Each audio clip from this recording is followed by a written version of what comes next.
నిరీక్షణ prayer house మరియు centre సంఘముల తరపున ప్రేమామయుడైన యేసుక్రీస్తు నామములో మీ అందరికీ నా శుభములు. ఈ దినపు దేవుని మాట 145వ సంకీర్తన 19వ చరణం. తన యందు భయభక్తులు గల వారి కోరిక ఆయన నెరవేర్చును.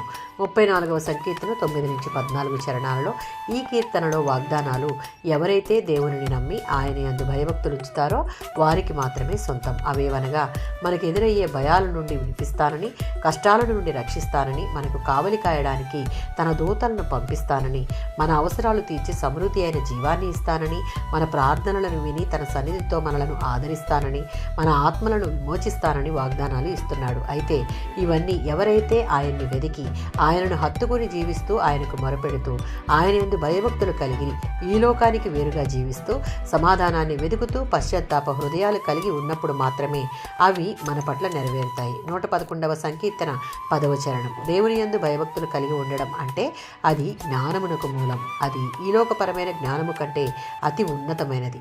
ప్రతి విశ్వాసి కలిగి ఉండవలసినది. ఈ జ్ఞానం కలిగిన వారు దేవుడు ఏర్పాటు చేసిన నియమ నిబంధనల ప్రకారం యోగ్యమైన ప్రవర్తన కలవారై ఉంటారు.